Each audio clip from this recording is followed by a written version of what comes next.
उचित तो यही है कि जो हम प्रभु के सामने संकल्प करते हैं, सेवा का, मंदिर का या कुछ भी, उसको पूरा करना चाहिए। यदि हमारी भगवान से प्रार्थना हुई कि अमुक रोग ठीक हो जाए और वो भगवान की कृपा से ठीक हो जाता है, तो फिर हमें मंदिर बनाना ही चाहिए, यदि हमने संकल्प लिया है तो। नहीं फिर ये ऋण सा बना रहेगा और आपके लिए हानिकारक रहेगा।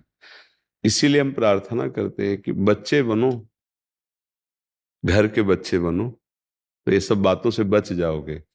जैसे हम अपनी मम्मी से कोई बात मांगे तो बदले में कुछ देने की बात रहेगी क्या?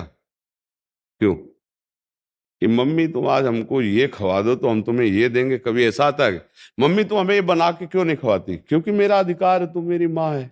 समझ लेना। पापा मुझे ये लेना है। कभी हम कहते हैं क्या कि पापा अगर आप मुझे ये दे देंगे तो मैं आपको ये दे दूंगा? इसलिए नहीं कहते कि मुझे पता है मेरे पास पापा किसी और कुछ है ही नहीं, जो कुछ है पापा है। बस हम ठीक बिल्कुल सरल भाषा में बता रहे हैं, मेरे प्रभु माता है, मेरे प्रभु पिता है। हम उनसे रोकर प्रार्थना कर सकते हैं, उनसे मांग रख सकते हैं। ये बदले में देने की बात हम क्यों करते हैं? क्योंकि प्रभु मेरे नहीं है, यही तो प्रतीत हो रहा है ना। एक सौदेबाजी जैसे हम किसी के पास गए और कहा कि भाई आपको हम रुपया देंगे, हमारा एक काम कर दीजिए। सोचो हम अपने प्रभु को क्या मान रहे हैं। एक विचार करके, अब विचार करके बताना हमारी इस बात को कि हम अपने प्रभु को क्या प्रभु मान रहे हैं? क्या अपने प्रभु को अपना स्वामी मान रहे हैं? क्या मतलब इसे आप क्या कहेंगे? ये धर्म है? ये भक्ति है? या आप भगवान को मानते हैं?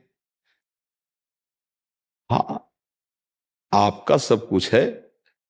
आप प्रेरणा करेंगे, आप व्यवस्था करेंगे, मंदिर क्या आपका है? हमारा हृदय आपका मंदिर है, घर आपका मंदिर है। हम तो नौकर हैं। अब किया संकल्प, अब फंस गए, क्योंकि प्रभु को अपना नहीं माना ना, प्रभु को पराया माना, तभी तो देने लेने की बात होगी। क्यों भाई? देने लेने की बात मम्मी पापा से होगी क्या? तो ऐसे ही प्रभु हमारे तुम्हें माता च पिता तुम्हें, तुम्हें बंधुश्च सखा तुम्हें, ये हम बात कह सकते हैं, हम देने की बात क्यों करें? वो बड़े करुणा में है। अरे हम अपनी बात कहेंगे कि तो आपको करना ही है, वहां दे के बात नहीं बनती है, ध्यान रखो। अरे अपने प्रभु है यार, हम बात जाके उनसे कहें, लड़ें उनसे, मांगे उनसे, जैसे अपने पिता से कैसे मांगा जाता है? पापा दे दीजिए।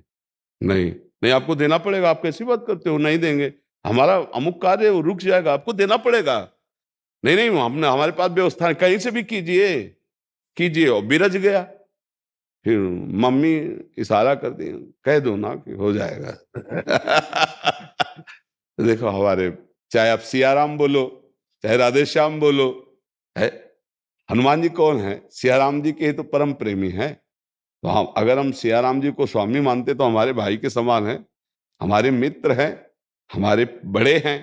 तो ये आप एक काम कर दो ना। तो वो हंसते हैं, जैसे अब पिता अपने बच्चे की बात पर हंसता है। भाई ये बात हम कैसे कह सकते हैं कि हम आपको इतना देंगे? आपके पास है क्या? फंस गए ना समस्या में। उनको दूसरा मान करके भी फंस गए समस्या में। तो एक बार तो इस गलती का समाधान कर लो कि जितना बने व्यवस्था कर दो, पर मंदिर बनवाना सरल है, ध्यान रखना। उनकी सेवा करना बड़ा कठिन है। अब तुम तो सेवा के, इसके बाद वहां पशु पक्षी बैठे, कुत्ते घुस रहे हैं ऐसे, ये ठीक, इसीलिए हम निषेध करते हैं। हृदय मंदिर में उनको बैठा लो और पूजा करो, भजन करो। घर में छोटा सा अपना रख लिया तो वो चलता रहेगा, कुल परंपरागत। अब आपके पास पैसे इतने हो कि मंदिर बनवाने के बाद प्रतिदिन उस पैसे से ठाकुर सेवा होती रहे, तो मंदिर बनवावे। नहीं तो अब आपने कर लिया संकल्प, अब क्या होगा? अब तो बनवाना पड़ेगा। संकल्प क्यों किया? ये मतलब बहुत हमें सोचना। कभी भगवान से ये नहीं कहना कि हम 1 लाख का तुम्हें भोग लगाएंगे। यार मतलब महालक्ष्मी के पति है, तुम 1 लाख में घूस से काम चल। कितना हंसते नहीं होगे भगवान हमारी बातों में कि यार कैसे भोले वाले बच्चे हैं ये। तो बोले सोने का आपको ये आभूषण हम कह रहे हैं, उन्होंने सोने के पहाड़ रचे हैं। हमारे शास्त्रों में वर्णन एक सुमेरु पर्वत, वो पूरा स्वर्ण का है, 4 लाख योजन का है। या उनकी रचना में ये तो तुम उनको किलो 2 किलो सोना दे के घूस थोड़ी दे सकते हो।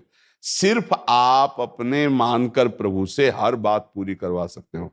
देखो, जिस समय द्रौपदी जी ने औरों को अपना माना तो बचाने के पक्ष में भगवान नहीं आए। जब केवल भगवान को अपना माना तो केवल इतना बोली थी, हे गोविंद द्वारिका वासिन। यहां से कपड़ा बढ़ना शुरू हो गया। यही भगवान उनकी साड़ी के रूप में भगवान आ गए। चीर अवतार भगवान का हो गया। यार, हमारे भगवान है हमारी घूस देने से तो भगवान को फिर बोले भोग ना लगावे? नहीं, भोग लगावे।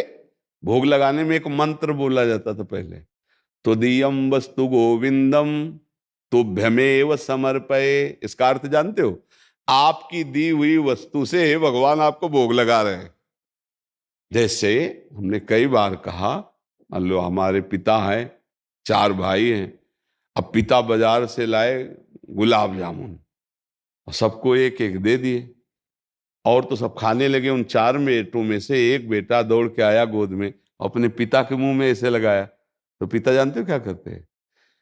थोड़ा सा अगर चख भी लेंगे, उसकी प्रसन्नता के लिए बकाया लौट कर अपने हाथ से उसके मुंह में पवाएंगे और छाती से लगाएंगे। उसके 4 पुत्र समान हैं, पर उस पुत्र को जो अब प्यार मिलेगा, वो गोद में बैठा के दुलार कर कितना प्यार करता है मेरा बेटा। क्या हुआ? गुलाब जामुन तो वही लाया था, उसी के थे, पर ये क्रिया पिता का लाडला बना दिया, नहीं बना दिया? ऐसे ही हम सब भगवान के हैं, पर भगवान की दी हुई वस्तु भगवान को जब समर्पित करते हैं तो हम भगवान के वैसे ही लाडले प्रिय भक्त बन जाते हैं। ये बात तो ठीक है, लेकिन सौदेबाजी करके, बिहारी जी हमारा अगर ये काम हो गया ना तो आपको इतने का भोग लगाएं, हमें लगता है हमारे लोगों को बहुत बड़ा अज्ञान है। ऐसे संकल्प नहीं करना चाहिए। पता नहीं हम आज जिए कि ना जिए, इसका भरोसा नहीं, तो हम कल मंदिर के लिए क्यों संकल्प करें? देखो, प्रभु पैसा देंगे, व्यवस्था करेंगे, तो मंदिर के हम महल बनवा दें। नहीं देंगे तो हमारा हृदय मंदिर है, इसी पे बैठो आके और यहीं से भोग लगाएंगे, खाओ पियो। हम सो रहे तो आप सो रहे हो, हम चल रहे तो आप चल रहे हो। ऐसे आनंद लिया जाता है। अब भक्ति के रहस्य को ना समझ कर ऐसे, तो मुझे लगता है कि अगर संकल्प किया है तो बनवा ही दीजिए, क्योंकि अब वो आपके ऊपर एक तरह से ऋण जैसा है।